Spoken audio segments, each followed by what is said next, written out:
Assalamualaikum warahmatullahi wabarakatuh.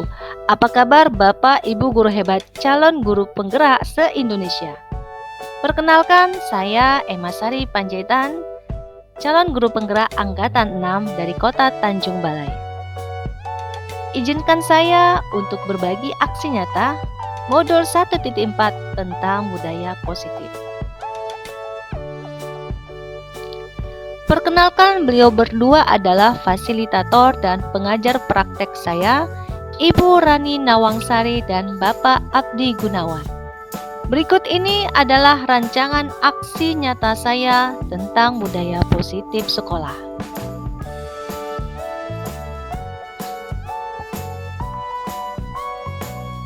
Latar belakang, sekolah perlu menyediakan lingkungan yang positif, aman, nyaman, agar murid mampu berpikir, bertindak, dan berkreasi dengan merdeka, mandiri, dan bertanggung jawab.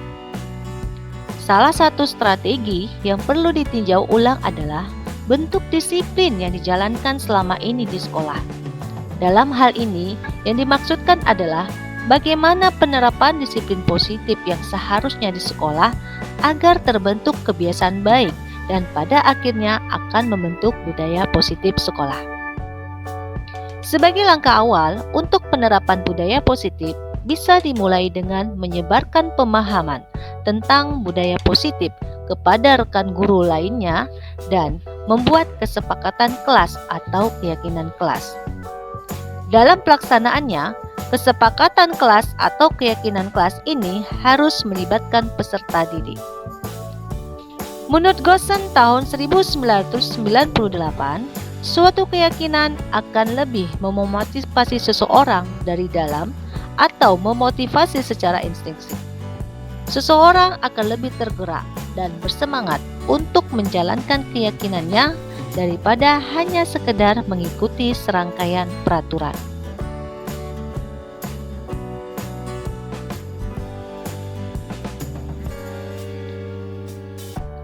Tujuan dari rancangan aksi nyata ini pertama, menciptakan murid yang berkarakter profil pelajar Pancasila. Dan yang kedua, menumbuhkan budaya positif di sekolah dengan meyakini nilai-nilai universal.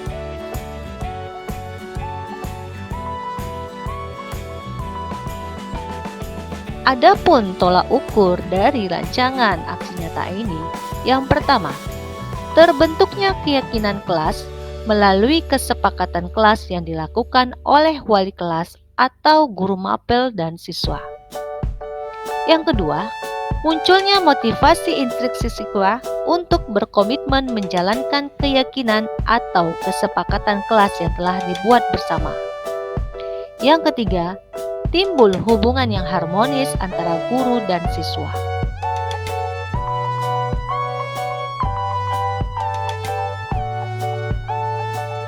Lini masa tindakan atau langkah-langkah yang akan saya lakukan yang pertama, mengkomunikasikan dengan kepala sekolah tentang pentingnya penanaman budaya positif dan keyakinan kelas di sekolah dan meminta untuk melakukan diseminasi kepada rekan guru tentang bagaimana penerapan budaya positif sekolah. Yang kedua, mengumpulkan rekan guru untuk melakukan diseminasi pemahaman materi budaya positif di sekolah. Yang ketiga, berkoordinasi dengan rekan guru untuk membuat keyakinan kelas di kelasnya masing-masing. Dan yang keempat, memantau, merefleksi, dan mengevaluasi keyakinan kelas yang telah dibuat.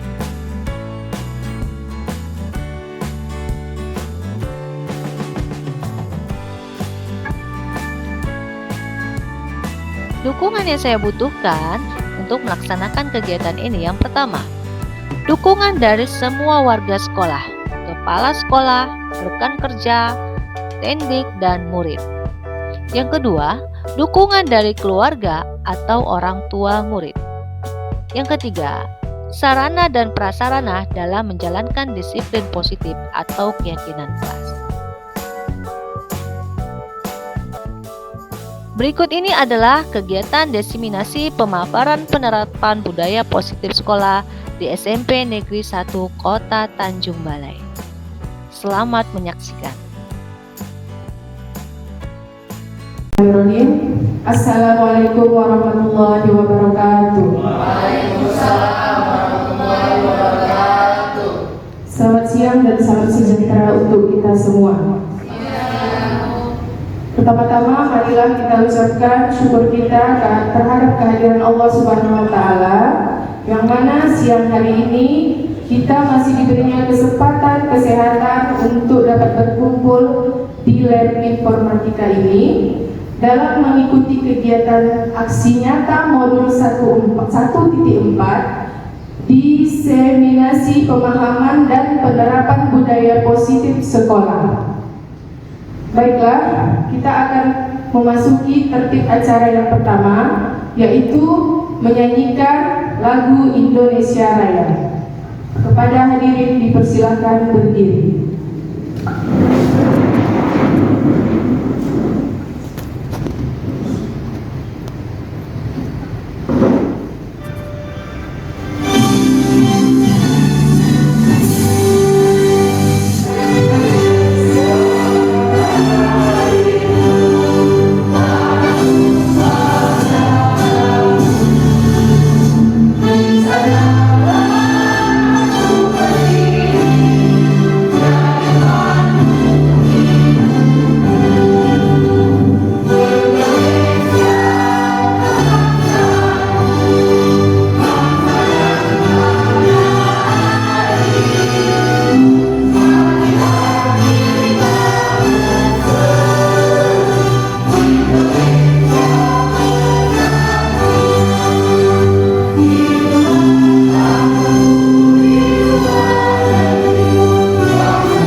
Hadirin dipersilakan duduk.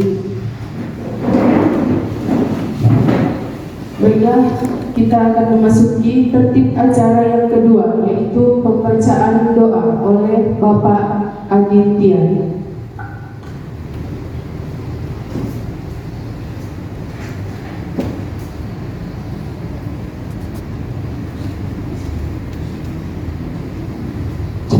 Bismillahirrahmanirrahim. Assalamualaikum warahmatullahi wabarakatuh. Mohon izin Bapak Ibu, saya pimpin berdoa kali ini dengan menurut ajaran agama Islam, dan bagi teman-teman maupun rekan kerja yang tidak beragama Islam mohon mengikuti. Baiklah Bapak Ibu, kita mulai dengan istighfar 3 kali. Astagfirullahaladzim.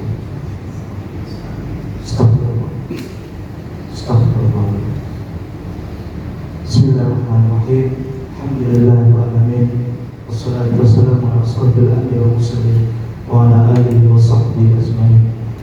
Allahumma innaka ta'lamu anna hadhihi al-qulub qad istama'at ala mahabbatik wa taqad ala ta'atik wa tawahhadat ala da'watik wa ta'ahadat ala nusrati syariatik wa basyirlah ma rabitaha wa adiluddaha wa hdiya subulaha wa mlaha binurika alladhi la yakhfu wa sahsuduraha kifayat iman bik wa jamil tawakkul alaih wa ahya bima'rifatik wa amin sa'adati fi sabilik innaka ni'mal maula wa ni'man nasir. Ya Allah, mudahkanlah acara kami pada hari ini, ya Allah, acara yang bernama dan bertemakan diseminasi pemahaman dan penerapan budaya positif di sekolah. Ya Allah, berikan keberkahan kepada kami, kepada majelis kami, dan berikan pemahaman kepada kami untuk kemajuan pendidikan, khususnya di SMP Negeri 1 dan umumnya di Indonesia ini, ya Allah. Ya Rabbal Alamin, ampuni dosa kami, dosa pemimpin kami, dosa orang tua kami, dosa orang-orang yang telah mendahului kami dalam bidang pendidikan, ya Allah. Ya Rabbal Alamin, terimalah doa kami, ya Allah. Rabbana atina fid dunya hasanah wa fil akhirati hasanah wa qina adzabannar. Alhamdulillahi rabbil alamin. Assalamualaikum warahmatullahi wabarakatuh. Terima kasih kepada Bapak Aditya. Dan sekarang marilah kita memasuki kegiatan inti yang akan disampaikan oleh Ibu Emma Sari Panjaitan sebagai calon guru penggerak angkatan 6. Ibu Emma, saya persilakan.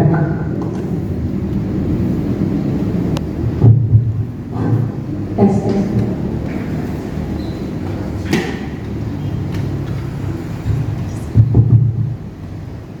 Assalamualaikum warahmatullahi wabarakatuh. Selamat siang Bapak Ibu semuanya.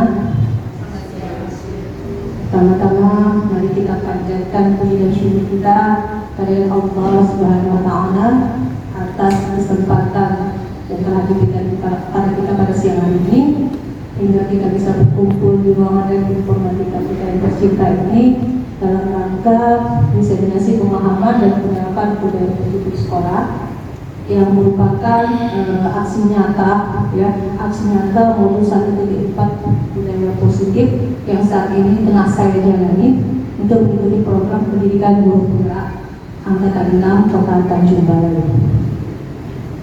Selawat beri salam kita hadirkan kepada junjungan kita Nabi besar Muhammad SAW. Semoga kita termasuk golongan orang-orang yang mendapatkan syafaatnya di yaumil akhir. Amin amin ya rabbal alamin. Baik, yang saya hormati Bapak Ibu guru SMP Negeri 1 Kota Tanjung Balai yang berkenan hadir pada siang hari ini untuk mendengarkan pemaparan tentang budaya positif sekolah.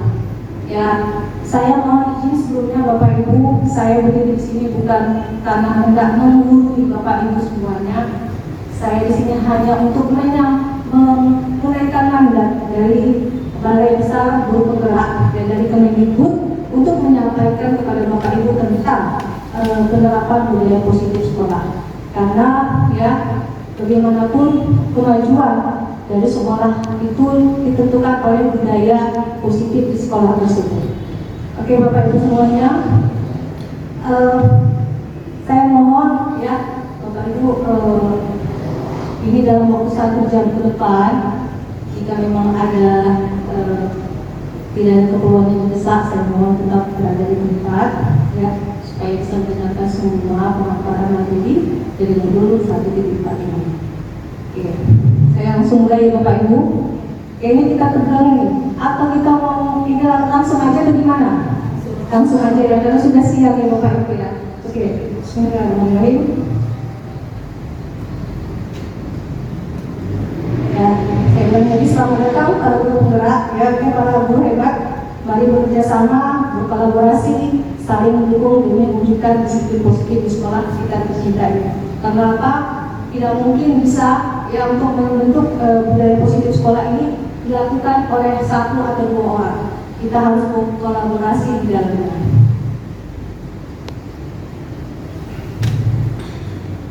Saya akan mulakan ya penjelasan tentang budaya positif ini. Bapak Ibu pasti sudah tahu ya siapa foto ini ya. Ini Bapak Ki Hajar Dewantara.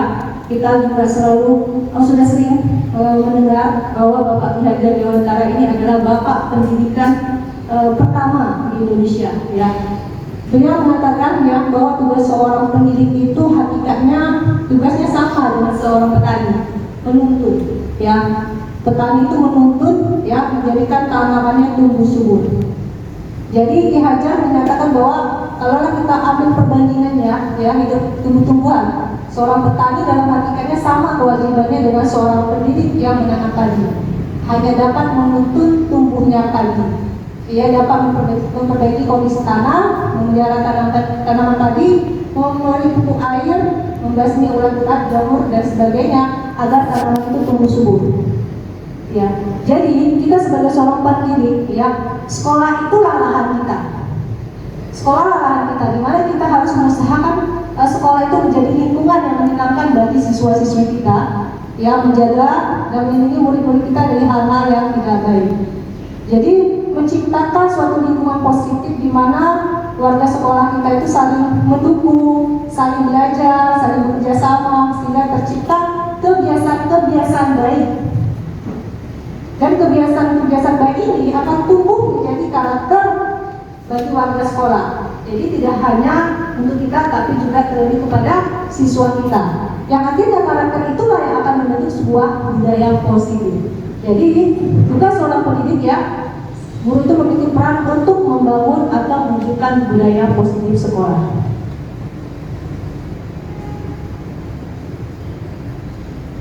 Jadi Bapak Ibu semuanya, ya, saya buat di sini, ya, budaya positif itu adalah nilai-nilai, keyakinan dan kebiasaan-kebiasaan di sekolah yang berpihak pada murid agar murid dapat berkembang menjadi pribadi yang berkarakter kuat sesuai dengan profil pelajar Pancasila.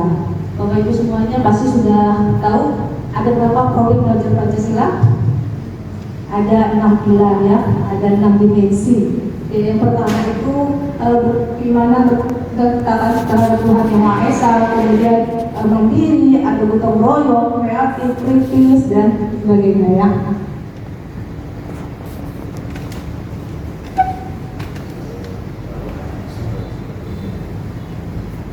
Jadi yang akan kita bahas di sini adalah konsep utama modul budaya positif. Itu ada 7 konsep, ya. Saya akan mencoba untuk memperjelasnya secara mudah Bapak Ibu pahami, ya. Yang pertama itu tentang disiplin positif. Jadi budaya positif itu tak lepas dari yang namanya disiplin positif dan nilai-nilai kebajikan. Kemudian di sini saya akan menjelaskan teori motivasi, keyakinan kelas, teori hukuman, penghargaan dan restitusi, kebutuhan dasar manusia, restitusi, posisi kontrol guru, dan segitiga restitusi. Oke, kita langsung pada topik yang pertama. Bapak Ibu semuanya, sebenarnya kadang kita sering mendengar satu kata, tapi kita tak tahu makna sebenarnya. Jadi makna disiplin ini apa sih sebenarnya? Kalau kita mendengar kata disiplin, apa yang terpikirkan oleh kita pertama kali? Peraturan, betul, teratur, ya, peraturan teratur, ya. Jadi dalam rangka menciptakan lingkungan positif, salah satu strategi yang perlu kita tunjuk adalah penerapan disiplin di sekolah kita. Yang menjadi pertanyaannya, apakah penerapan disiplin di sekolah kita itu telah efektif?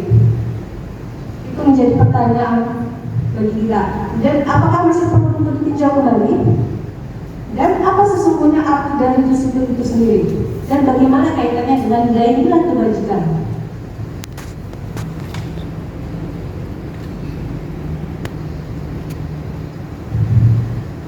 Kita kebanyakan guru berpikir, ya, kalau saja anak-anak bisa disiplin pasti bisa belajar.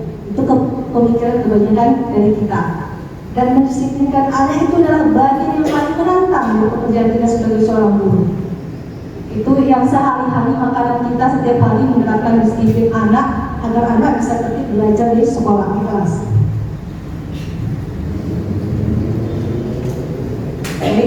Jadi dalam budaya kita ini, makna disiplin itu sering dimaknai sesuatu yang dilakukan seseorang pada orang lain untuk mendapatkan kepatuhan. Nah, kita cenderung menghubungkan kata disiplin itu dengan ketidaknyamanan, ya. Yang namanya ada peraturan pasti akan timbul rasa ketidaknyamanan. Seperti saat ini, ya, kita dibuat aturan untuk sidang online, ya, pinjar lah istilahnya pagi hari dan siang hari. Bagaimanapun itu pasti menimbulkan ketidaknyamanan pada diri kita sebagai seorang guru. Bagaimana pula dengan siswa kita dengan sederet peraturan-peraturan yang ada di sekolah kita? Pasti akan ada rasa tersiksa, yang merasa terpaksa untuk mengikutinya.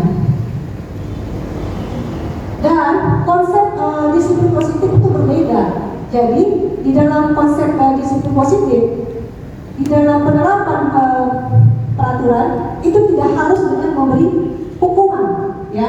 Justru itu adalah salah satu alternatif terakhir dan kalau perlu tidak digunakan. Ya, untuk penerapan budaya disiplin positif ini tidak mesti harus adanya hukuman. Hukuman itu terakhir kita gunakan.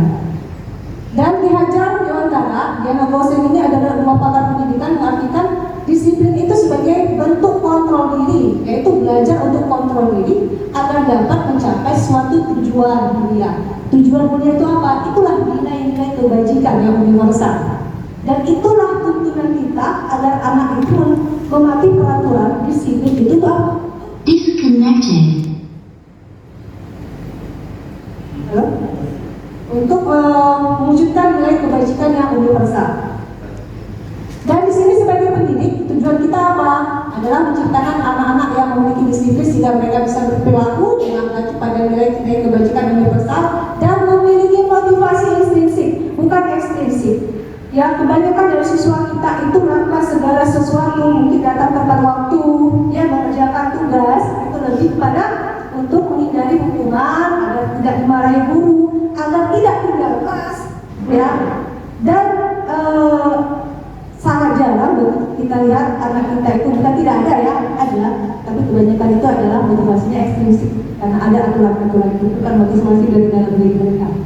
Dan dalam penerapan konsep disiplin positif ini, anak diajari untuk memahami konsekuensi dari perilaku mereka. Ya, selain itu anak diajarkan tanggung jawab serta rasa hormat dalam berinteraksi dengan lingkungannya. Jadi disiplin positif merupakan salah satu cara penerapan disiplin yang bertujuan untuk menumbuhkan kesadaran, ya, menumbuhkan kesadaran serta memberdayakan siswa untuk melakukan sesuatu tanpa adanya ancaman. Line mode. Bluetooth mode. Bapak Ibu bisa dipahami apa yang saya katakan?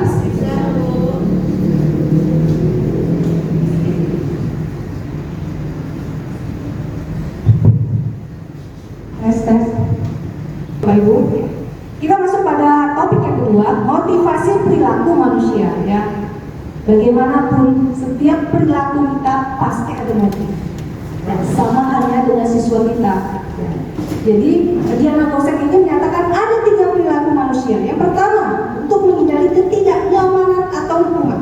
Melakukan sesuatu untuk menghindari ketidaknyamanan atau hukuman. Ini adalah tingkatan terendah, ya. Murid melakukan disiplin karena takut dihukum. Ya. Jadi ini adalah motivasi dari luar ekstrinsik. Yang kedua, untuk mendapatkan imbalan atau penghargaan dari orang lain.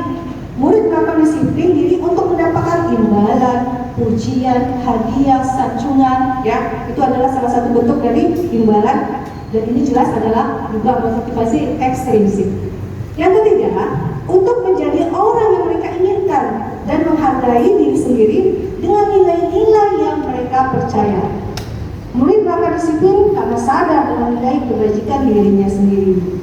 Dan ini adalah masuk kategori motivasi internal. Ya, dia ingin menghargai dirinya sendiri dengan nilai-nilai yang dia pegang. Ya.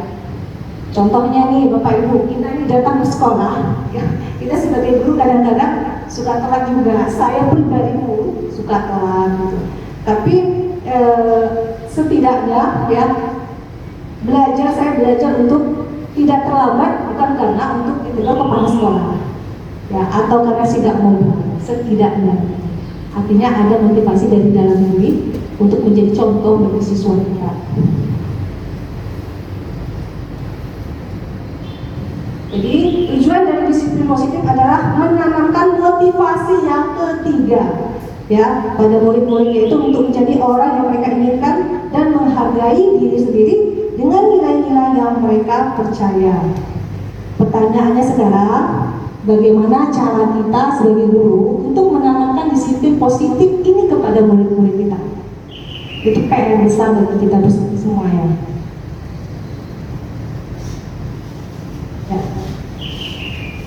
Saya akan bahas tentang konsep disiplin dengan identitas gagal. Konsep disiplin kita sangka itu adalah bentuk disiplin, ternyata itu adalah konsep disiplin dengan identitas jaga. Ya, jadi Al-Fiqhon ini ya, seorang pakar saya bilang, kalau saya dulu kuliah di psikologi itu terkenal konsep punishment and reward, ya, hukuman dan rewardnya.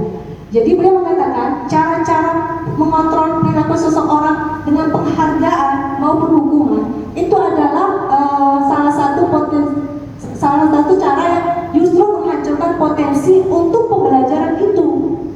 Kenapa? Karena menurut Kon ini secara ideal tindakan belajar itu sendiri adalah penghargaan yang sesungguhnya. Ya, tindakan belajar itu sendiri penghargaan yang sesungguhnya, bukan penghargaan ataupun hukuman. Jadi di dalam teorinya, teori hukuman ya, hukuman itu adalah sesuatu yang menyakitkan, yang harus terjadi. Tidak nyaman untuk jangka panjang, murid akan tersakiti, ada paksaan, justru menimbulkan perilaku pasif agresif semakin meningkat. Sistem tidak akan berjalan jika murid tidak takut. Ya, kita punya murid-murid kita yang tidak takut akan peraturan. Ya, cabut ya cabut sampai berkali-kali. Kenapa? Dia merasa nggak takut. Jadi penerapan seperti ini tidak akan efektif.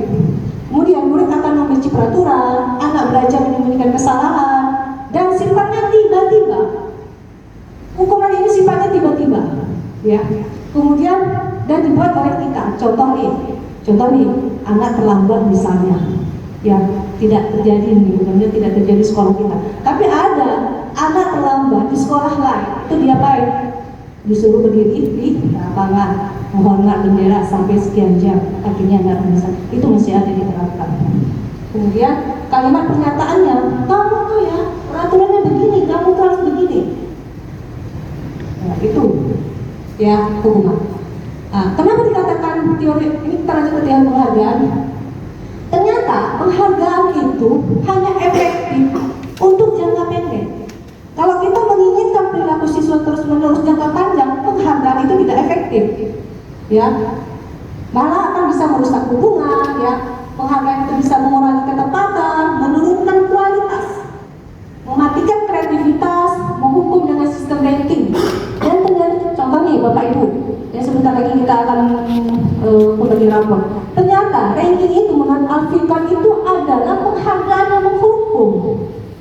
Yang kita beri ranking anak sesuai 1 sampai sekian itu adalah penghargaan yang hukum. Kenapa? Ya, kadang-kadang kita tidak tahu kan, ada anak yang mungkin merasa dia sudah belajar keras, akhirnya mendapat ranking yang tidak dia inginkan, dan itu justru akan menurunkan kemampuannya. Ya. Dan motivasi dari dalam diri. Ini contoh yang sering dilakukan, sering dialami anak kecil, anak SD misalnya, dia sudah mampu misalnya mengeja satu suku kata, ya. Karena kita mungkin orang tuanya begitu appreciate dengan kemajuan anak kita langsung puji. Padahal ketika dia mendapatkan, dia sadar dirinya mendapatkan kemampuan itu kebahagiaan dia. Ya, kadang-kadang dengan pujian kita itu justru merusak anak sendiri. Kemudian ini coba kita bandingkan dengan konsep disiplin dengan identitas sukses. Ya. Bapak Ibu sekalian, ya kadang-kadang kita ini susah membedakan mana hukuman, mana konsekuensi. Ya. Jadi teori konsekuensinya itu memang sesuatu harus terjadi sama. Tidak nyaman bagi siswa untuk jangka pendek. Penguatan itu hanya efektif untuk jangka pendek. Perlu monitoring berkelanjutan. Adanya stimulus respon, ya, membantu penerapan mengikuti peraturan dalam masyarakat, supaya ketika siswa di dalam sekolah, ya, siswa diberikan konsekuensi supaya dia juga belajar. Ketika dia melakukan di luar, ya, di masyarakat, dia juga pasti akan mendapatkan konsekuensinya. Kemudian ada pengurangan hak waktu jeda seorang diri, penahanan diri. Contoh nih, ya, kalau kita menerapkan konsekuensi, anak terlambat 15 menit masuk ke kelas, ya, kadang-kadang kalau kita menerapkan konsekuensi, kamu tidak boleh istirahat, ya, selama 15 menit. Itu maksudnya, untuk mengganti waktu yang tertinggal itu. Dan sudah diketahui, beda dengan hukuman tadi. Kalau hukuman itu tidak diketahui, kalau ini konsekuensi sudah ada kesepakatan bersama antara guru dengan siswa. Dan kita bisa menyatakan dengan apa nih peraturannya, kita sudah buat kesepakatan, sudah. Dan yang saya pelajari, yang terbaru, yang saya juga berpaham, itu adalah teori restitusi. Jadi konsep disiplin itu dengan teori restitusi. Nanti setelah ini akan kita bahas apa itu teori restitusi. Jadi di dalam teori restitusi ini, murid bertanggung jawab untuk perilakunya, ya. Murid diajarkan untuk bertanggung jawab untuk perilakunya dan fokus pada pemecahan masalah jangka panjang. Kemudian, murid mendapatkan penguatan, murid menghormati dirinya dan orang lain, dan adanya kontrol dirinya sendiri yang mengontrol. Kemudian murid bersemangat memperbaiki kesalahan, mendorong disiplin positif, konsep diri kuat. Kenapa? Di dalam restitusi ini anak dibangun nilai-nilai kebajikan dari dirinya, ya, dibangun nilai-nilai kebajikan dari dirinya sehingga ketika dia berperilaku yang tidak benar, dia tahu nih mana nih pegangannya apa. Kemudian yang sering pertanyaannya, apa yang saya kamu lakukan untuk memperbaiki masalah ini? Seperti kami kadang-kadang nih, yang guru BK ini, kalau ada di tanya mahasiswa, apa nih yang bisa kau lakukan untuk menyelesaikan masalah ini? Itu salah satu contohnya. Nah, coba ini Bapak Ibu, kita tadi sudah mencoba, saya sudah coba jelaskan perbedaan hukuman dan konsekuensi. Kalau ini tindakan guru, dia masuk hukuman atau konsekuensi. Pertama, mencatat 100 kali di dalam buku kalimat, saya tidak akan terlambat lagi karena terlambat ke sekolah. Ini hukuman atau konsekuensi? Hukuman. Lari mengelilingi lapangan basket 2 kali karena terlambat hari di sekolah? Hukuman. Membersihkan coretan yang dibuatnya di meja tulis? Hukuman atau konsekuensi? Konsekuensi. Murid diminta untuk push up 15 kali. Hukuman. Menggantikan kertas tugas teman yang sudah dicoret-coret. Konsekuensi. Atau ini berjemur di lapangan basket. Kita nggak ada lapangan basket ya. Konsekuensi atau hukuman. Murid diminta bertelanjang kaki sepanjang hari karena tidak menggunakan sepatu warna hitam sesuai peraturan sekolah. Konsekuensi. Konsekuensi atau hukuman? Konsekuensi. Hukuman. Berdiri di depan kelas sambil mengangkat kaki satu karena tidak bisa menjawab pertanyaan. Hukuman. Membersihkan tumpahan air di meja tulis karena tersenggol pada saat jam pelajaran. Konsekuensi. Kehilangan 10 menit jam istirahat untuk mengerjakan tugas. Konsekuensi. Duduk di bangku di pinggir lapangan pada jam istirahat, tidak diizinkan bermain oleh guru piket karena mencederai teman saat bermain di lapangan. Konsekuensi. Kan enak itu aja. Terlambat hadir di pembelajaran dari 15 menit dan diminta untuk tinggal 15 menit sesudah kelas usai untuk membahas ketertinggalan pembelajaran. Konsekuensi. Lari mengelilingi lapangan basket. Hukuman. Membersihkan mesin sekolah karena mematahkan pensil kawannya. Hukuman. Jadi apa nih kesimpulan yang bisa kita ambil? Yang membedakan antara hukuman dengan konsekuensi apa? Apa Pak Niki? Kalau hukuman itu dia ya seperti yang dibahas tadi, dia sifatnya tiba-tiba dan tidak korelasi sama apa yang telah dibuatnya. Ya betul. Ya tiba-tiba tidak ada kesepakatan di awal itu hukuman. Ya tidak ada kaitannya dengan hak-hak kesalahan yang dia lakukan. Dan satu lagi bersifat fisik. Ya, contoh nih, kita jemur siswa kita di tengah lapangan, bukan hanya fisiknya saja yang hilang, tapi apa? Harga diri. Itu bedanya. Next berikutnya ya. Jadi nih refleksi kita nih sebagai seorang guru nih ya. Sebagai seorang guru ketika murid kita melakukan kesalahan, tindakan mana yang kita lakukan? Menunjukkan kesalahannya dan meminta melihat kesalahannya baik-baik. Mengatakan kamu seharusnya tahu bagaimana kamu seharusnya bertindak, atau mengingatkan murid Anda akan kesalahan yang sama di waktu sebelumnya. Nah, ini kadang-kadang saya banget ini ya. Kita BK kadang-kadang suka membuli kesalahan siswa. Ya, bertanya padanya, kenapa kamu melakukan sesuatu yang seharusnya tidak kamu lakukan. Mengkritik dan mendiamkannya.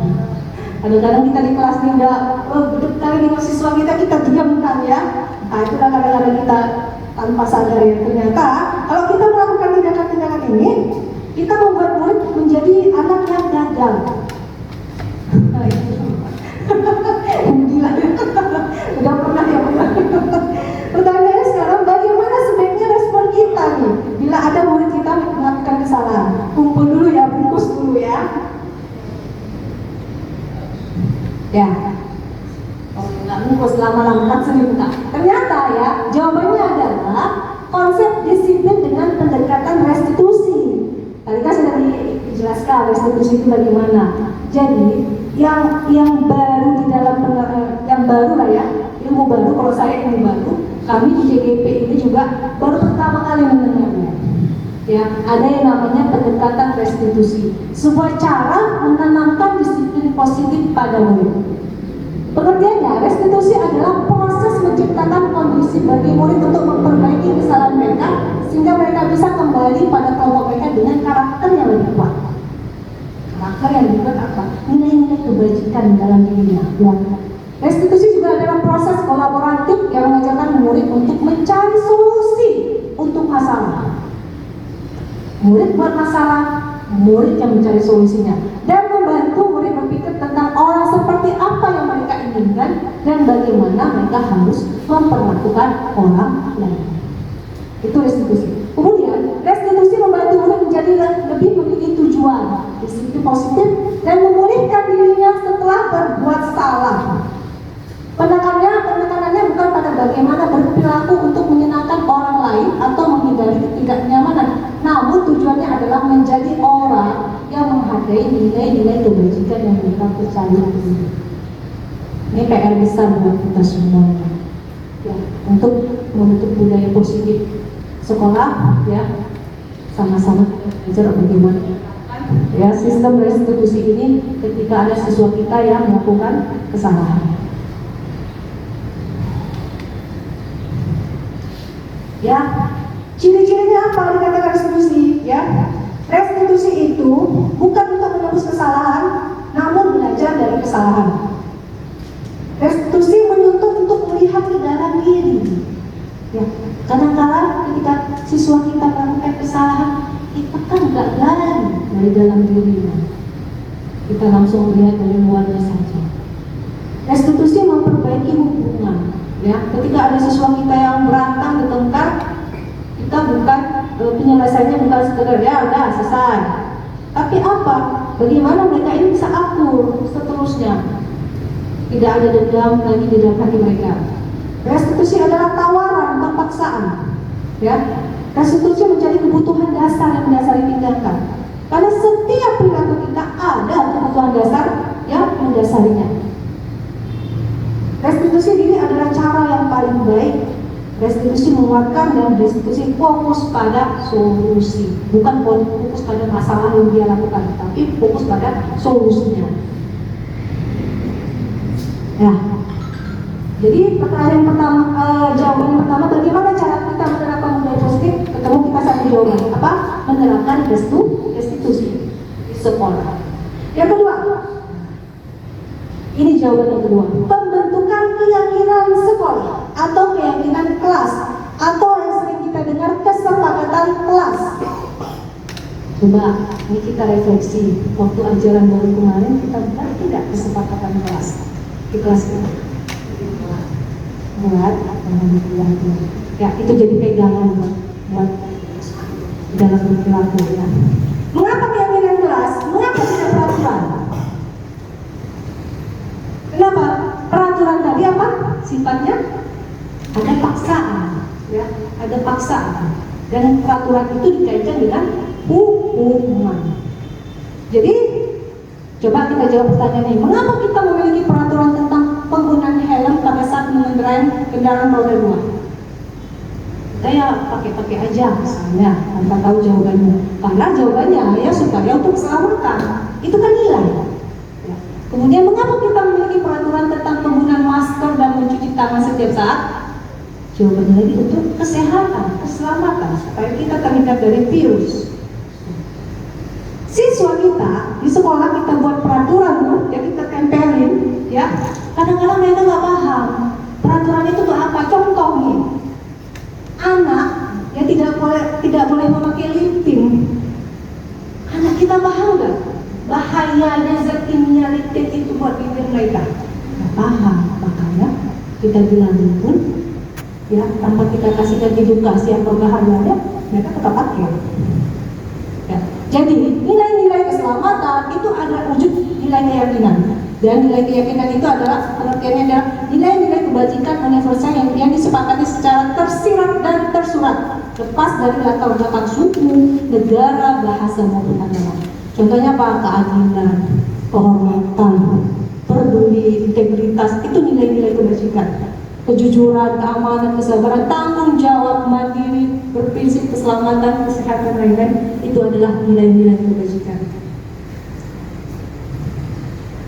Ya. Jadi seseorang itu akan lebih tergerak, bersemangat untuk menjalankan keyakinannya daripada hanya sekadar mengikuti serangkaian peraturan tertulis tanpa makna. Murid-murid pun demikian, mereka perlu mendengarkan dan memahami arti sesungguhnya tentang peraturan-peraturan yang diberikan. Apa nilai-nilai kebajikan di balik peraturan tersebut? Apa tujuannya? Ya, dan menjadi tidak tertarik atau takut sehingga hanya sekedar mengikuti peraturan-peraturan yang mengatur mereka tanpa memahami tujuan mulianya. Ini PR kita di sini sama. Jadi di sini ya tentang pembentukan keyakinan sekolah. Bapak Ibu bisa mencoba menerapkan, baik guru mapel, wali kelas itu bisa menerapkan. Memang idealnya keyakinan sekolah itu dibentuk, disepakati di awal pembelajaran, tapi tidak masalah kalau kita lakukan sekarang. Ya. Keyakinan kelas bersifat lebih abstrak daripada peraturan. Kalau peraturan itu lebih rinci, dilarang bawa handphone, ya, dilarang apa lagi? Dilarang cabut, dilarang berkelahi. Banyaklah peraturan-peraturan sekolah kita ya. Itu sifatnya lebih konkret, nyata, dilarang. Kemudian keyakinan kelas berupa pernyataan universal. Keyakinan kelas itu berupa pernyataan universal. Kemudian pernyataan keyakinan kelas senantiasa dibuat dalam bentuk positif. Keyakinan kelas sebenarnya tidak terlalu banyak sehingga mudah diingat dan dipahami oleh semua warga kelas. Keyakinan kelas sebaiknya sesuatu yang dapat diterapkan di lingkungan tersebut. Makanya adalah kesepakatan bersama. Ya, kita tidak bisa guru sendiri membuat keyakinan kelas. Kita harus minta persetujuan siswa-siswi kita. Semua warga kelas hendaknya ikut berkontribusi dalam pembuatan keyakinan kelas lewat kegiatan curah pendapat. Bersedia meninjau kembali keyakinan kelas dari waktu ke waktu. Kalau sudah expired, kan saya katakan tidak sesuai lagi, ya kita bisa tinjau ulang, kita bisa buat ulang. Ya biar lebih segar ya. Ini contohnya ya, ini contohnya yang bisa kita buat. Sorry. Nih contoh, kita bisa desain seperti ini. Kesepakatan kelas atau keyakinan kelas. Bagaimana kami bersikap di kelas? Kami menjaga ketertiban dan kebersihan kelas setiap saat. Kami belajar dengan antusias dan penuh semangat percaya diri. Kami senantiasa menghormati guru dan mengasihi sesama. Ya, kami bersaudara dan saling membantu jika ada teman yang memerlukan bantuan. Itu contoh. Ya, di dalam grup pelajaran juga bisa di kelas ya. Atau contoh lain, bertanggung jawab mengerjakan tugas piket, bersikap jujur, bersikap tenang saat pelajaran berlangsung, bersikap sopan dan menghormati guru. Itu kan kata-kata nilai kebajikan ya. Saling tolong-menolong, hidup rukun dengan teman. Itu contohnya. Nah, masih siap mendengarkan? Atau kita break? Atau kita ini dulu, games dulu? Langsung? Oke ya. Kebutuhan dasar manusia. Ini tadi saya bilang kebutuhan dasar manusia. Nih, Bapak Ibu, saya mau tanya, ya. Bapak Ibu bersedia datang kemari, itu pasti ada kebutuhan dasar. Apa itu?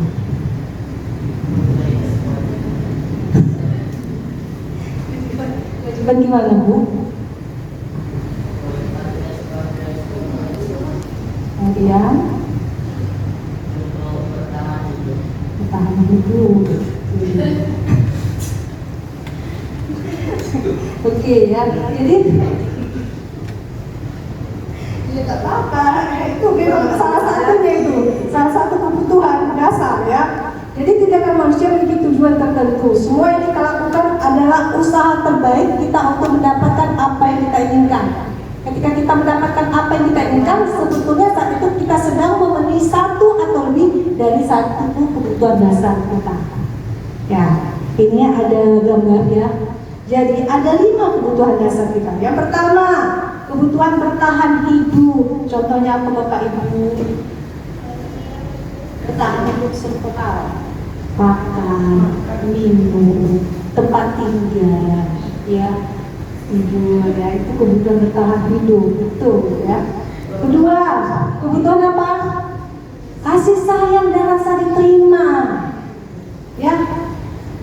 Itu kadang-kadang kita tanpa kita sadari sesuatu kita yang suka aneh-aneh rasanya ya. Ini sebenarnya adalah sedang diperhatikan. Contohnya Ibu Elvin, banyak nih anak kesayangannya. Bu Elvina juga banyak anak kesayangannya. Kalau kita gali-gali, sebenarnya apa? Mereka itu kepingin diperhatikan. Ya, mungkin belum ada terperhatikan sebenarnya urusan orang tuanya. Ini bisa contoh ya. Kemudian yang kedua ya, kebutuhan penguasaan. Ini macamnya mana? Maksudnya gimana ya? Kebutuhan penguasaan. Anak kita ini kan punya jiwa-jiwa pemimpin. Dia kepingin ya, mungkin saya bilang kepingin punya ajudan, bawahan. Ya, dengan dia melakukan mungkin dia bertindak agresif, dia menunjukkan dia jago, orang jadi takut sama dia sesuai yang lain. Terpenuhi kebutuhan dia. Dia merasa bangga, aku ini ditakuti. Kemudian kesenangan, kebebasan. Ya, kadang kita nih tanpa jujur saya bilang di kelas nih ini nih yang konsep pembelajaran memang harus kita pahami. Kan ada konsep pembelajaran terbaru sih, emang seharusnya seperti itu, berdiferensiasi. Anak dikasih kebebasan untuk menuntaskan pekerjaannya dengan cara yang disenangi. Jadi kebanyakan kita guru, ya kan saya nggak ada maksud mengguru ya Bapak Ibu ya. Saya juga baru belajar, jadi baru menerapkan juga. Kadang kita melakukan penugasan itu kan kita bersama, tanpa kita melihat siswa ini maksud maunya ini tugas itu mungkin dalam bentuk kritik, atau tugas itu maunya bentuk dalam poster atau dalam artikel, ya. Kan kita hanya satu kan, kita bukan memaksakan ya, maunya kita paksakan kepada siswa, nih kau kerjakan tugas seperti ini, tanpa bertanya kepada mereka, kamu sanggupnya seperti apa mengerjakan tugas, maunya bagaimana bentuknya, ya. Jadi tidak ada kebebasan. Atau kita sebagai orang tua nih, anak maunya sekolah di SMP ini, kita maunya di SMP ini, mau tak mau anak menuruti kemauan orang tua, jadi tidak ada kebebasan. Dan yang terakhir adalah bukan dasar untuk kesenangan. Bu Melvin, punya nggak kita di kelas anak kita memang iseng kan luar biasa? Kayaknya kalau nggak ganggu orang nggak senang gitu. Ada kan? Kayaknya itu jadi suatu kesenangan, membuat orang melihat ekspresi wajah orang-orang ketakutan gimana itu dia senang. Ada kan? Nah, jadi kita tahu di sekarang kebutuhan dasarnya itu, ini dia. Bagaimana cara menuntaskannya? Itu PR kita juga itu. Ya, ini tadi udah. Ya, sekarang ini ada pertanyaan contoh. Ibu Ambar, ini nggak apa-apa lah ya, walaupun kita guru SMP, guru SD kita contohkan. Ibu Ambar, guru wali kelas 2A di SD Pelita Hati, sedang bingung menghadapi ulah salah satu muridnya di kelasnya, nama si Doni. Beberapa anak di kelas 2A telah datang padanya dan mengeluhkan Doni yang seringkali meminta bekal makan siang mereka dengan paksa. Jika Anda menghadapi situasi seperti Ibu Ambar, apa yang Anda lakukan? Menurut Anda, kira-kira apa alasan Doni melakukan hal itu? Kalau kita di SMP apa namanya? Palak ya, kemalak. Ada.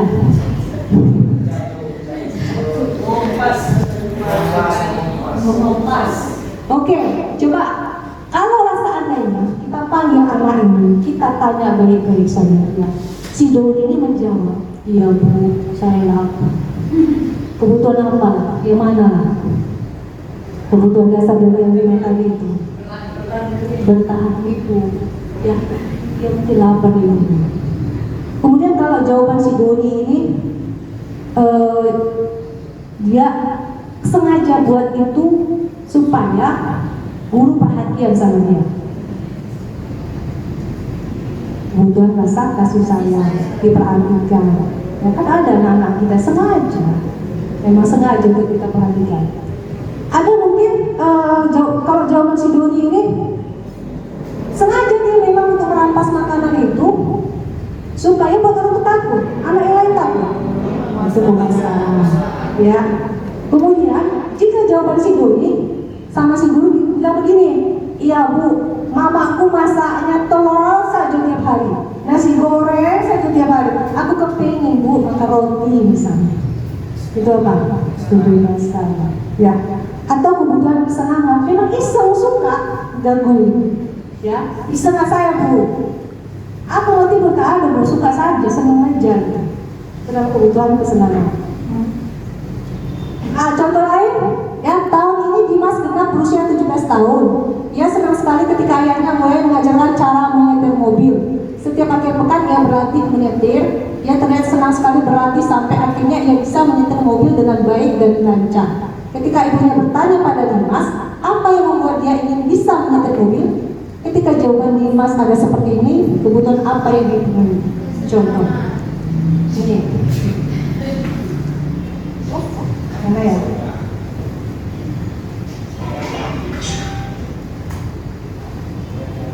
Oke, ternyata tak tersave ya. Oke, jika si Dimas menjawabnya seperti ini, ingin bisa seru aja gitu, bisa nyetir mobil gitu. Itu apa namanya? Keren, dia kesenangan, ya. Jadi banyaklah jawaban-jawaban yang kita sesuaikan dengan 5 kebutuhan dasar tadi. Oke, sekarang kita masuk pada topik baru. Sampai ini paham Bapak Ibu? Paham ya? Walaupun saya sebenarnya menjelaskannya nggak terlalu ini ya. Ini nih, 5 posisi kontrol guru. Ya, 5 posisi kontrol guru. Dan ternyata ya ada 5 posisi kontrol guru. Yang pertama, cek yang kita cek masing-masing diri kita ya. Penghukum ya.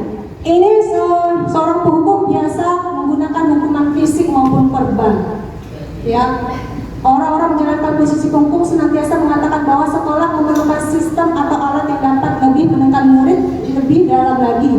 Guru-guru yang menerapkan posisi penghukum akan berkata, patuhi aturan saya, awas. Nah, ingat, pernah ya? Pernah? Nah, saya pernah. Ya, kamu selalu saja, apalagi yang terlambat itu aja. Kau lagi, selalu yang terakhir selesai. Ya. Guru sepertinya senantiasa percaya hanya ada satu cara agar pembelajaran bisa berhasil, yaitu cara guru gitu loh. Itu penghukum. Yang kedua, pembuat merasa bersalah. Pada posisi ini biasanya guru akan bersuara lebih lembut. Pembuat rasa bersalah akan menggunakan keheningan yang membuat orang lain merasa tidak nyaman, bersalah atau rendah diri. Kata-kata yang keluar itu lembut, ya tapi nusuk. Contohnya gimana? Ibu sangat kecewa sekali dengan kamu. Ya, berapa kali Bapak harus beritahu kamu? Ya kan Pak Adi? Ya Pak Adi pernah ya? Ya, gimana coba kalau orang tua kamu tahu berbuat begini? Ya, itu saya tuh. Ya, di posisi ini murid akan memiliki penilaian diri yang buruk tentang diri mereka. Murid merasa tidak berharga dan telah mengecewakan orang-orang di sayangnya. Yaitu pembuat rasa bersalah. Kalau saya nih yang udah ibu coba kan itu juga mau berapa kali sih kasihan loh orang tua di rumah. Kok nggak kasihan sama ibu? Nanti ibu kalau ibu dimarahin pas sekolah gimana? Ibu loh yang dipanggil. Nah seperti itu misalnya ya. Ini posisi kontrol sebagai teman. Guru pada posisi ini tidak akan menyakiti murid, namun akan tetap berupaya mengontrol murid melalui persuasi. Posisi teman pada guru bisa negatif ataupun positif. Ya, kedekatan kita kepada siswa itu ada 2, positif atau negatif. Ya. Positif di sini berupa hubungan baik yang terjadi antara guru dan murid. Guru di posisi teman menggunakan hubungan baik dan humor untuk mempengaruhi seseorang. Mereka akan berkata, ayo bantulah demi Bapak ya. Ayo ingat tidak bantuan Bapak selama ini. Ya sudah, kali ini tidak apa-apa, nanti Bu bantu bereskan. Jadi kita berusaha untuk mendekat sama siswa. Alternatifnya, ya, bila suatu saat guru tersebut tidak membantu murid, maka murid akan kecewa. Saya pikir Bapak atau Ibu teman saya.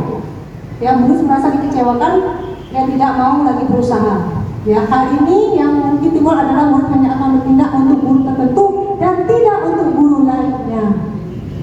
Jadi ini sering nih. Kalau saya lihat ya, kadang-kadang murid kita ini seperti bunglon. Sama guru ini baik sekali. Saya tuh pernah tanya, guru mana yang kau senangi? Guru ini, kenapa? Enak kenapa? Enggak banyak tugas Bu. Bisa cerita-cerita Bu, ya. Itu dia posisi sebagai teman. Memantau ya, memantau itu berarti mengawasi. Pada saat kita mengawasi, kita bertanggung jawab atas perilaku orang-orang yang kita awasi. Posisi pemantau berdasarkan pada peraturan-peraturan dan konsekuensi. Ya, pemantau ini pada peraturan dan konsekuensi. Dengan menggunakan sanksi atau konsekuensi, kita dapat memisahkan hubungan pribadi kita dengan murid sebagai seseorang yang menjalankan posisi pemantau. Pertanyaan yang diajukan seorang pemantau, peraturannya apa nih? Itu yang sering identik dengan seorang pemantau. Apa yang telah kamu lakukan? Sanksi atau konsekuensinya apa? Kita sudah buat kesepakatan, misalkan ya, seseorang pemantau sangat mengantarkan perhitungan catatan data yang dapat digunakan. Ibu ini dua kali ini ada dalam buku catatan Ibu ini kau melakukan kesalahan ini. Saya siapa ini? Hari ini udah berapa kali kau ini catatanku udah 5 kali kau masuk ke ruang BK. Ya, nggak boleh ya. Sebagai bukti atas perilaku seseorang. Posisi ini akan menggunakan stiker catatan daftar cek. Ya, posisi pemantau sendiri berawal dari teori stimulus respon yang menunjukkan tanggung jawab guru dalam mengontrol murid. Dari keempat ini, satu saya sembunyikan dulu. Kira-kira mana yang paling ideal dari keempat ini? Penghukum, kontrol apa sebagai posisi penghukum, yang merasa bersalah, teman atau pemantau? Yang paling ideal, bukan kitanya, maksudnya yang paling ideal. Ya, karena pemantau ini, ya, dia kan ada konsekuensi, sudah ada aturannya. Ya. Nah, nantinya ada lagi satu posisi kontrol, manajer.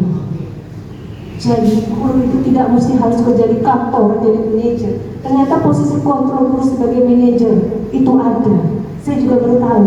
Ya. Posisi terakhir manajer adalah posisi di mana guru berbuat sesuatu bersama dengan murid, mempersilahkan murid mempertanggungjawabkan perilakunya, mendukung murid agar dapat menemukan solusi atas permasalahannya sendiri. Seorang manajer telah memiliki keterampilan di posisi teman maupun pemantau. Jadi dia posisi yang paling tinggi.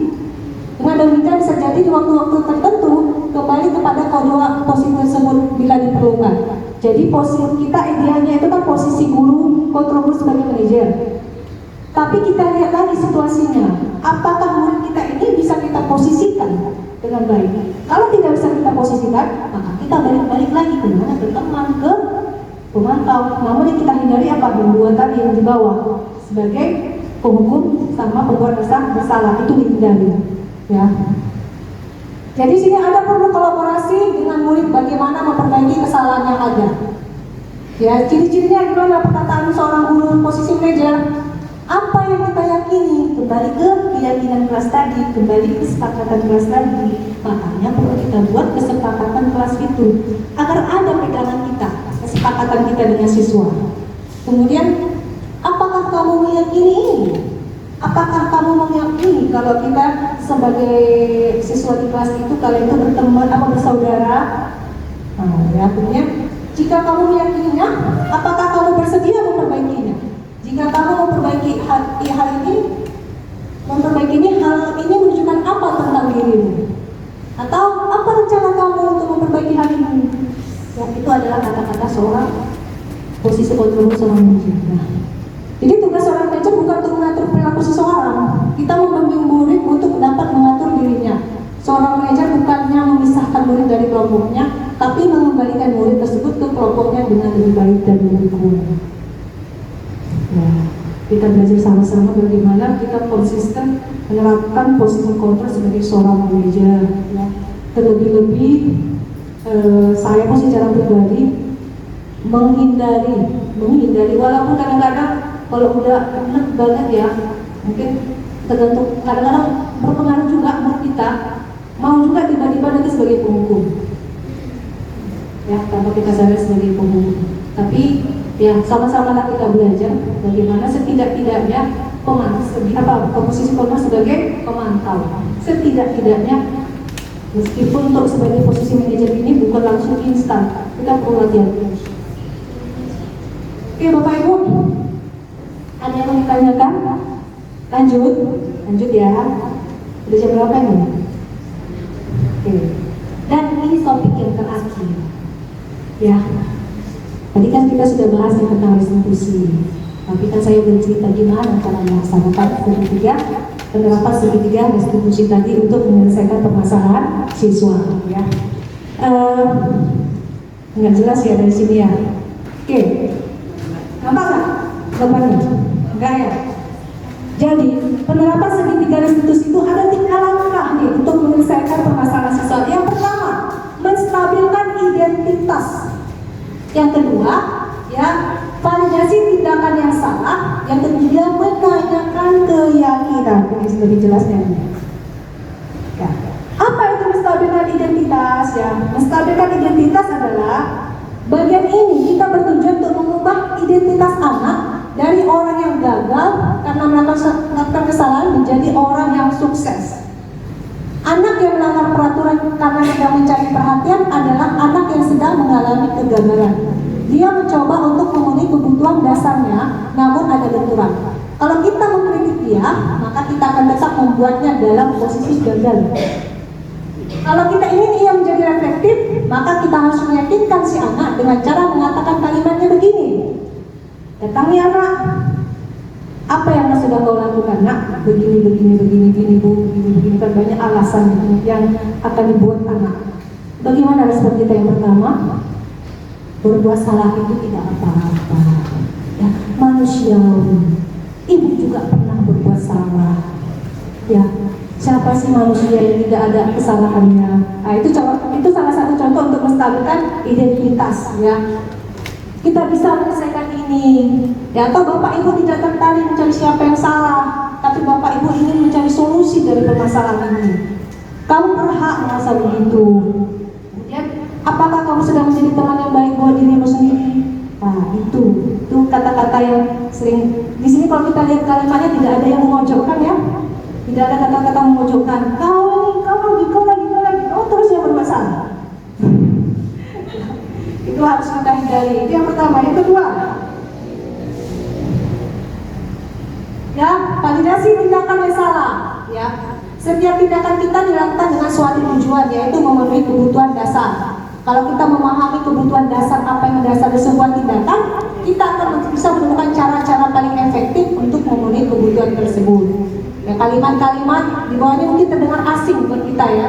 Namun bila kita katakan dengan nada tanpa menghakimi, akan memvalidasi kebutuhan mereka. Apa itu? Padahal kamu bisa melakukan yang lebih buruk dari ini, ya. Ya, kamu pasti punya alasan mengapa melakukan hal itu. Kamu patut bangga pada dirimu sendiri karena kamu telah melindungi sesuatu yang paling penting buat kamu. Kamu boleh mempertahankan sikap itu, tapi kamu harus menambahkan sikap yang baru. Ini contohnya gimana sih? Pernah nggak kita mendapati siswa yang berantem? Ya, ketika ditanya alasan, kenapa? Ya, dia ejek orang tua saya. Ya kan? Di kalimat ini apa? Yalah, ya.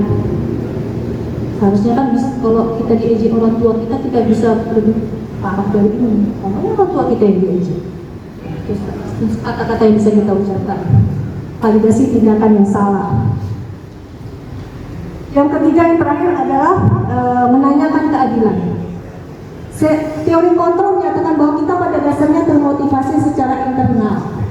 Ketika identitas kita sukses telah tercapai langkah pertama dan tingkah laku yang salah telah divalidasi, artinya dia menyadari sudah kesalahannya, ya, langkah kedua, maka anak akan siap untuk dihubungkan dengan nilai-nilai yang dia percaya dan berpindah menjadi orang yang dia inginkan. Jadi segitiga restitusi ini, ya, tidak akan serta-merta masuk ke langkah ketiga ini tanpa didahului oleh langkah pertama dan langkah kedua. Kalau sudah langkah pertama kedua kita lakukan, aman, kita langsung masuk ke langkah ketiga. Apa yang kita percaya sebagai kelas atau keluarga, misalnya ketika anak bertengkar di dalam kelas, kemudian apa nilai-nilai umum yang telah kita sepakati, apa bayangan kita tentang kelas yang ideal, misalnya, atau kamu menjadi orang seperti apa, gitu. Ya, itu langkah yang ketiga. Oke, sampai sini ada bab yang mau ditanyakan, paham? Paham nggak Bu? Paham? Jadi untuk penerapan segitiga restitusi ini, ya,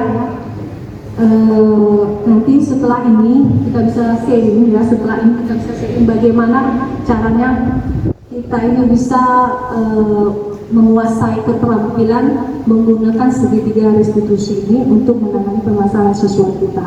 Ya, nanti saya akan tunjukkan karena kami kemarin dikasih tugas untuk membuat contoh penerapan segitiga restitusi. Oke, Bapak Ibu, ya, topik kita habis sampai sini selesai, ya. Tapi sini saya akan menunjukkan ini contoh penerapan budaya positif di kelas yang saya lakukan. Ini contoh di kelas saya, kelas 83. Ya, kita menuliskan kesepakatan kelas di kelas, ya. Jadi diminta anak-anak untuk kesepakatan kita apa nih di kelas? Anak yang mengajukan jawabannya. Kalau dia bilang tidak bawa handphone Bu, misalnya, itu peraturan. Ya, tidak boleh membawa handphone, itu peraturan atau kesepakatan? Peraturan. Tadi kesepakatan apa? Ada nilai-nilai kebajikan. Ya. Ini contohnya tadi ini, ya, menjaga kebersihan dan ketertiban kelas, saling saling menghormati sesama teman, belajar dengan sungguh-sungguh, sopan santun dengan guru. Itu adalah nilai kebajikan. Gimana Bu? Nanti ya, banyak.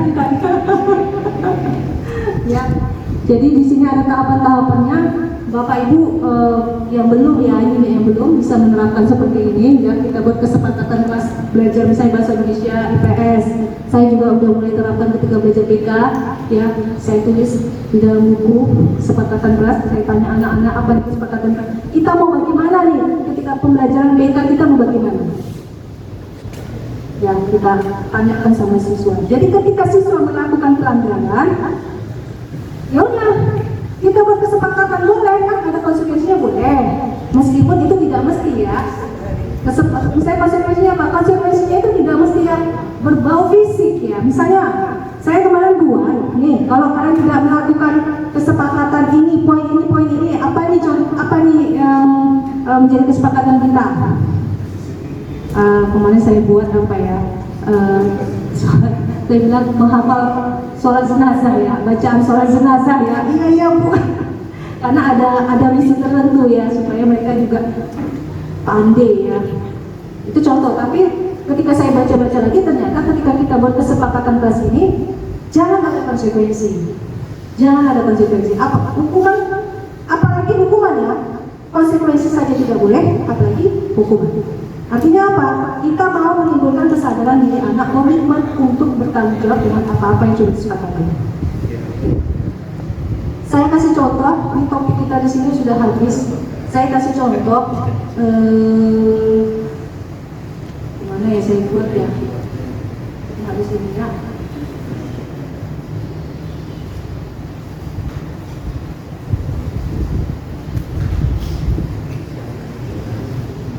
Yang terakhir, saya menunjukkan contoh restitusi yang telah saya lakukan.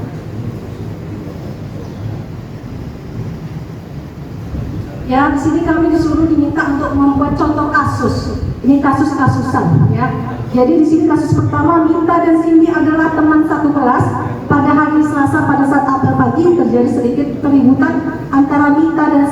barisan. Mita menarik dengan keras dari arah belakang jilbab yang dikenakan Cindy sehingga terlepaslah jilbabnya di depan teman-temannya dan mengakibatkan Cindy malu dan menangis. Dan hampir saja terjadi perkelahian jika tidak segera dilerai. Atas masalah ini Mita dipanggil oleh wali kelas untuk mengetahui permasalahan yang sebenarnya.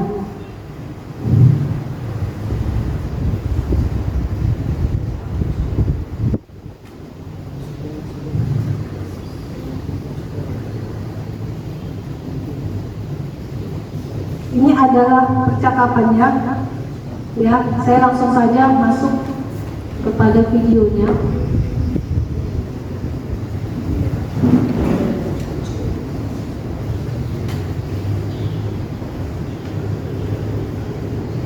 Oh, bisa ternyata. Di YouTube, boleh buka YouTube-nya. Saya boleh buka YouTube aja ya.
Salah, ini agak dikritik sama pasil saya, Bu Emma. Ini bagus sekali videonya, cuma saya posisinya apa namanya, landscape apa namanya, ketika jadi kurang dulu.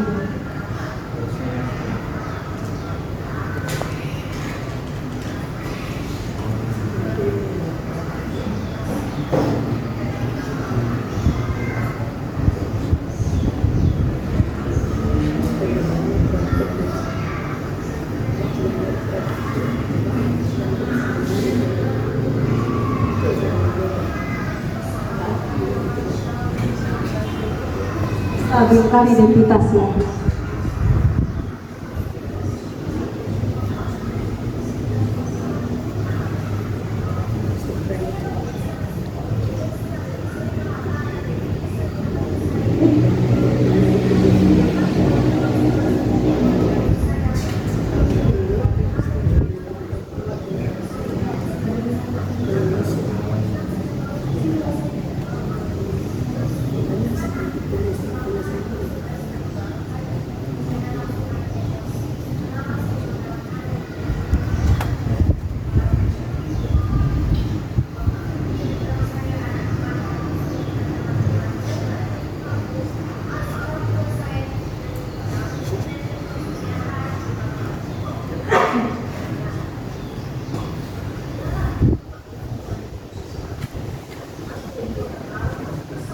Di tahapan validitas tidak ada salah.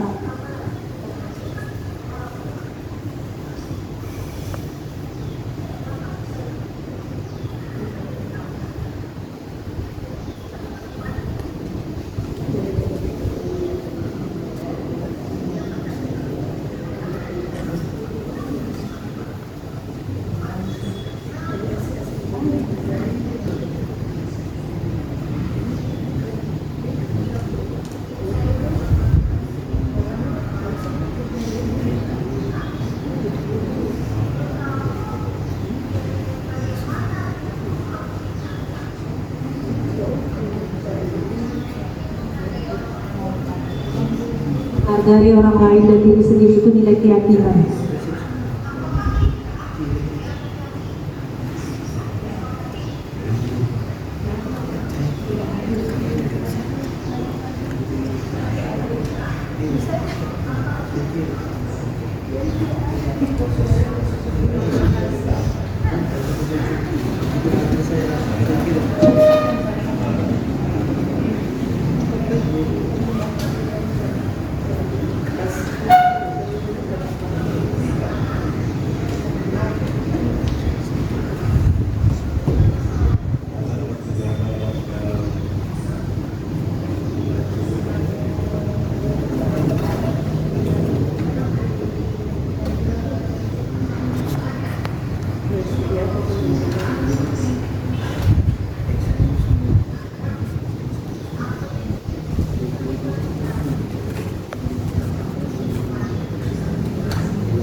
Itu salah satu contohnya.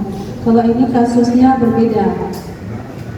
Ya, ini kasusnya saya terilhami dari seorang siswa kita yang cabut pada jam pelajaran matematika.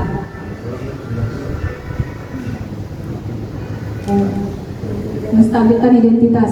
Ya, baiklah, kamu akui perbuatan kamu yang cabut semalam. Tidak ada manusia yang tidak pernah berbuat salah. Validasi tindakan yang salah. Sekarang ibu ingin tahu alasan kamu cabut semalam. Pasti kamu punya alasan karena kamu tidak pernah berbuat seperti ini sebelumnya. Oh, itu masalahnya. Baiklah, sekarang bagaimana kamu mengatasi masalah ketakutan kamu setelah ini? Harus kamu pahami satu hal, Raffi, jika kamu mengambil tindakan cabut untuk menghindari pelajaran matematika, tidak hanya pelajaran matematika saja yang tidak kamu ikuti, tapi banyak lagi pelajaran lainnya yang tidak kamu ikuti. Mau kamu melakukan tindakan yang lain tanpa harus cabut menghadapi pelajaran matematika. Jadi anak yang cabut ya untuk mencari solusinya sendiri. Ya. Nah, mengenai keyakinan Raffi, sekarang kamu sudah tahu apa yang harus kamu lakukan. Sekarang keyakinan kelas yang mana nih yang harus kamu pegang, yang harus kamu lakukan. Seperti itu contohnya. Ada pertanyaan Bapak Ibu? Ada yang bertanya? Kira-kira gimana?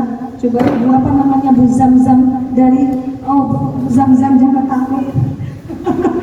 Kira-kira dari pembahasan saya ada berapa ya? 7 teori tentang budaya positif. Mana nih kira-kira Bu Zam-Zam paling tertarik untuk dipahami lebih lanjut?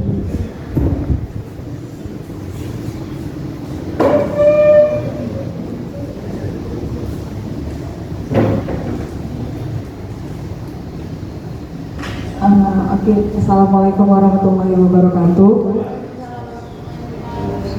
Mungkin saya lebih punya pertanyaan gitu, Bu. Oke, tadi Ibu ada menjelaskan beberapa kriteria yang bisa kita lakukan untuk menghadapi murid yang bermasalah, gitu ya kan. Nah, mungkin salah satunya tadi dengan menjadi posisi guru sebagai penghukum, yang kedua tadi membuat rasa bersalah, kemudian teman, kemudian satu lagi pemantau, kemudian terakhir manajer. Nah, tadi ada yang di bagian pemantau, ya kan Bu. Kemudian pemantau itu kan ada konsekuensi setelah melakukan konsekuensinya, ya kan. Nah, seandainya nih Bu, murid ini sudah menjadi gimana ya, sudah terbiasa melakukan kesalahan-kesalahan sebelumnya, dan seandainya nih kita sudah menerapkan sikap pemantau tadi kepada murid tersebut, kemudian murid itu malah berpikir guru ini udahlah nggak apa-apa lah, ibu itu paling nanti kita diginiin aja. Sudah terbaca tindakan kita selanjutnya dengan dia karena sudah terbiasa kita tindaki seperti itu. Nah, pertanyaan saya Ibu, bagaimana tindakan kita selanjutnya untuk menghadapi murid yang sudah menghafal atau mengetahui tindakan apa yang kita lakukan selanjutnya kepadanya? Terima kasih Ibu. Langsung saya jawab ya. Begini, memang bisa dikatakan posisi kontrol yang ideal itu kan manajemen. Tapi ketika kita pada posisi seorang pemantau itu identik dengan konsekuensi. Artinya ketika siswa melakukan kesalahan, apa nih peraturannya? Nah, kelemahan kita, ya, ini memang jadi PR. Sampai saat ini memang belum dilaksanakan. Karena kepala sekolah kemarin saya sudah ceritakan masalah ini. Bapak, ketika kita buat peraturan, kita harus buat nih konsekuensinya itu bagaimana. Dan harus kita buat keyakinan sekolah kita. Jadi kita ini punya apa ya Bu? Kita menuntut siswa seperti ini, ya, berbuat baik, tapi kita belum tanamkan nilai-nilai kebajikan yang harus mereka bilang. Jadi kita nggak pulang. Kalau posisinya kita di dalam sekolah, maksudnya dalam posisi sekolah kita belum ada belum ada kejelasan, peraturan sudah ada, namun konsekuensi apa yang akan mereka dapatkan selama ini kita apa? Hanya pemanggilan orang tua, ya, kemudian itulah yang paling penting ya. Kemudian kita juga belum tanamkan yang namanya keyakinan kelas atau keyakinan sekolah. Kalau keyakinan kelas itu keyakinan dalam kelas, keyakinan sekolah yang mengikat keseluruhan. Kita bingung, kita susah nih menerapkan seperti ini nih. Jadi murid itu akan berulang kali melakukan kesalahan. Kenapa? Mereka kan tidak tertanam nilai-nilai kebajikan pada dirinya. Itu. Jadi kalau semuanya senjata kita sudah lengkap, saya yakin murid-murid yang seperti itu tidak akan banyak. Posisi idealnya kan kita harus terapkan dulu nih. Wadahnya dulu harus kita safety-kan, kondisi lingkungan itu harus kita positifkan dulu. Jadi ketika siswa mengalami masalah seperti ini, kita balik lagi penekanannya apa, keyakinan kelas yang mana nih? Apa nih yang kamu pikirkan apa nih? Itu masalah kamu begini. Ya, kira-kira apa nih keyakinan kelas yang kamu lakukan? Terus sudah ini saya yakin itu tidak akan terjadi. Kenapa? Siswa kita ini kan pada dasarnya hatinya masih bersih. Tinggal kita sini adalah penguatan positif pada diri mereka. Tapi kalau situasi saat ini, situasi seperti ini terjadi nih, apa yang harus kita lakukan? Terus menerus apa yang harus kita lakukan? Naikkan posisi kita sebagai seorang manajer. Jangan kalau pemantau terus, tapi naikkan lagi. Jangan sampai turun. Jangan sampai kita berlaku sebagai seorang penghukum. Meskipun dikatakan untuk menerapkan disiplin positif, hukuman itu alternatif terakhir.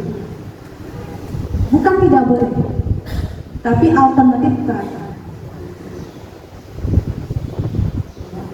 Ada lagi Bu? Kira-kira Bu? Kurang puas? Boleh? Ada teman-teman yang mau sharing? Pak Lustian? Pas? Pak Aditya? Itu nomor saya.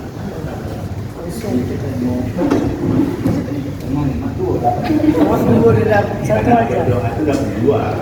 Pemimpin itu akan dapat dua. Pak Adit, silakan Pak Adit. Ya, terima kasih Bu kesempatannya. Ini kan disiplin di sekolah gitu Bu ya. Ya. Apakah tidak dilibatkan orang tua juga gitu? Oh ya, betul. Betul Menerapkan Pak. disiplin Ya, tadi begitu iya kan? betul Pak, betul ya. Warga sekolah, ya, orang tua itu masuk ke dalam warga sekolah. Saya tidak membuat penjelasan yang sedetailnya di sini. Tapi ya, yang bisa saya jawab begini Pak Adi. Untuk membentuk budaya positif sekolah, semua pihak harus terlibat. Ya, tidak hanya guru. Ini bukan masalah hubungan antara guru dengan siswa saja, tapi apa? Dengan orang tua siswa. Orang tua siswa perlu dilibatkan. Kemarin kita sudah berbincang dengan kepala sekolah, ya. Ini ada Bu Melda, ya. Di fungsinya Bu Melda di sini, saya baru paham. Karena kemarin saya juga cerita sama kepala sekolah. Fungsinya Bu Melda di sini, Bu Emma, nanti kita akan panggil orang tua, ya, untuk menandatangani kesepakatan atau peraturan-peraturan yang sudah kita buat. Jadi orang tua memang harus terlibat, artinya harus tahu. Kenapa? Contohnya seperti kasus yang kemarin Pak Aditya, kalau orang tua tidak dilibatkan, ya, tidak mau tahu lah, saya bilang ya, tidak mau tahu dengan masalah anaknya. Kadang-kadang kan orang tua mungkin udah inilah, bagaimana ya, sudah bosan dengan permasalahan anak itu, ternyata tidak hanya di sekolah, tapi juga di rumah. Artinya apa? Orang tua juga harus tahu konsekuensinya apa jika perbuatan itu terus-menerus terjadi. Jadi tidak akan mungkin kita bisa biarkan perbuatan yang salah itu terus terjadi. Dan orang tua di sini perannya adalah harus sebagai apa ya, saya bilang ya, sebagai pendukung, ya. Dia harus orang tua ini harus berperan, dan idealnya gini loh Pak Dit, saya bukan berpaham ya. Ternyata memang kita ini sebagai guru, panggilan orang tua itu harus rutin. Ada atau tidak masalah anak, ada atau tidak masalah anak, kita harus panggil orang tua untuk apa? Untuk mengetahui perkembangannya. Jadi kalau keseringan kita panggil orang tua ketika ada anak masalah, padahal tidak. Anak yang tak bermasalah pun harus kita panggil. Itu bentuk dukungan dari orang tua. Dan kita yang sebagai pihak sekolah yang meminta orang tua itu ikut. Tapi ada perjuangan terus 10 mapel. Enggak mesti harus 10 mapel, ya. Artinya kita sebagai guru, enggak Pak Dit, sebagai guru kita kami kan ada BK, ya. Kita kerjasama, kita kolaborasi di sini. Ya itu pentingnya, terutama wali kelas, guru mapel ke wali kelas guru BK. Oh, atau begini Bu, ini bisa jadi ini usulan mungkin Bu, bikin semacam aplikasi. Jadi tapi agak repot juga si gurunya gitu kan. Tiap hari itu isi perkembangan murid. Jadi masuk ke aplikasi, jadi si orang tua nengok perkembangan anaknya hari ini, tinggal buka aplikasi, masukkan nama anaknya, kelas berapa, hari ini dia ada nggak apa masalah atau apa itu. Ya, itu memang bagus programnya, tapi kita kodrat zaman, kodrat alam orang tua siswa kita bagaimana? Ya, kita balik lagi ke situ Pak Aditya, yang jangankan untuk memiliki handphone Android, ya handphone jadul aja mungkin nggak punya. Jadi ya seperti itu usulan bagus Pak Aditya, usulannya bagus, tapi ya perlu kita pikirkan lebih lanjut lah Pak Aditya. Salah satu cara alternatif yang bisa kita lakukan, kita buat nanti ya. Ini memang usulan saya juga ya. Ini sekalian karena Pak Adit sebagai PKS kurikulum ya, kita perlu membuat program pemanggilan orang tua misalnya per 3 bulan ya, bukan per 6 bulan. Guru mapel Kita kerjasama, harusnya wali kelas kerjasama dengan guru BK. Jadi kita bisa sifatnya kolaborasi Badi.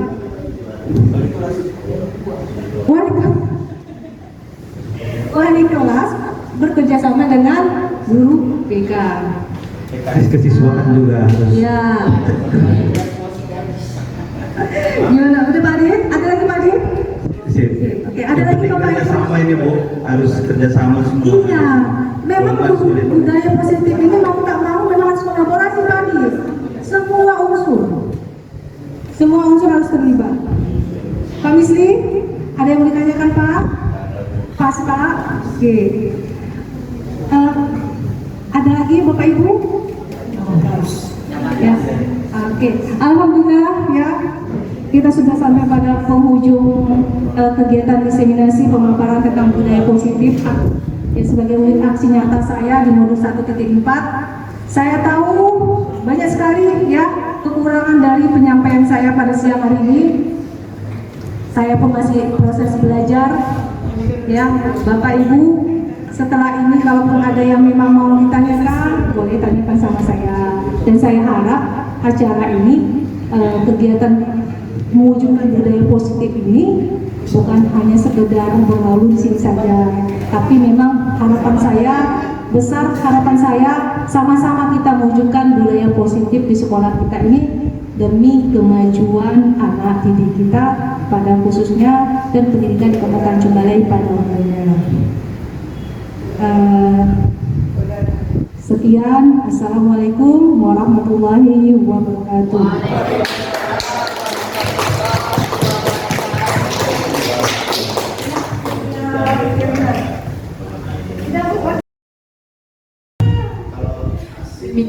Demikianlah acara kita hari ini, dan alhamdulillah acara kita hari ini berjalan dengan lancar. Terima kasih sekali lagi kepada Bapak Ibu Guru yang masih tetap setia sampai di akhir acara kita.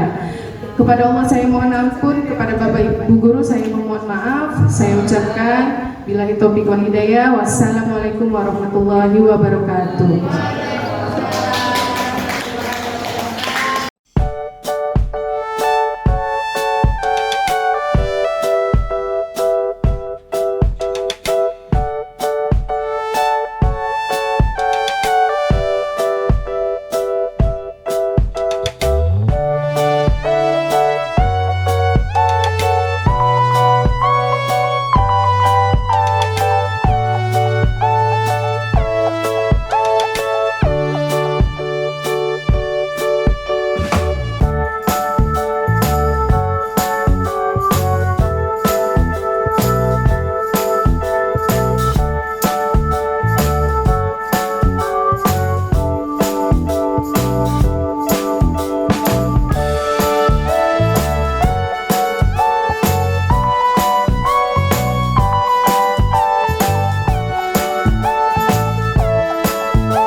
kau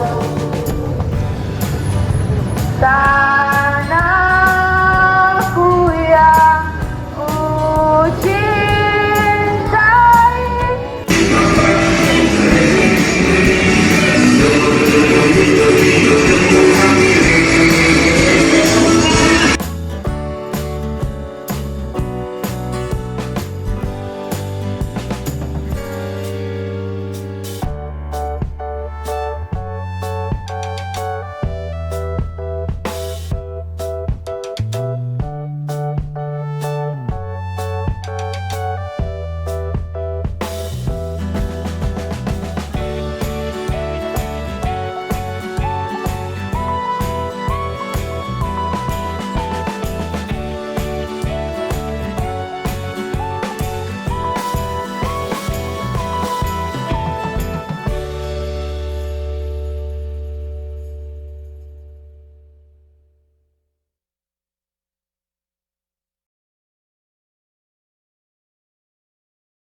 Demikianlah aksi nyata modul 1.4 penerapan budaya positif sekolah.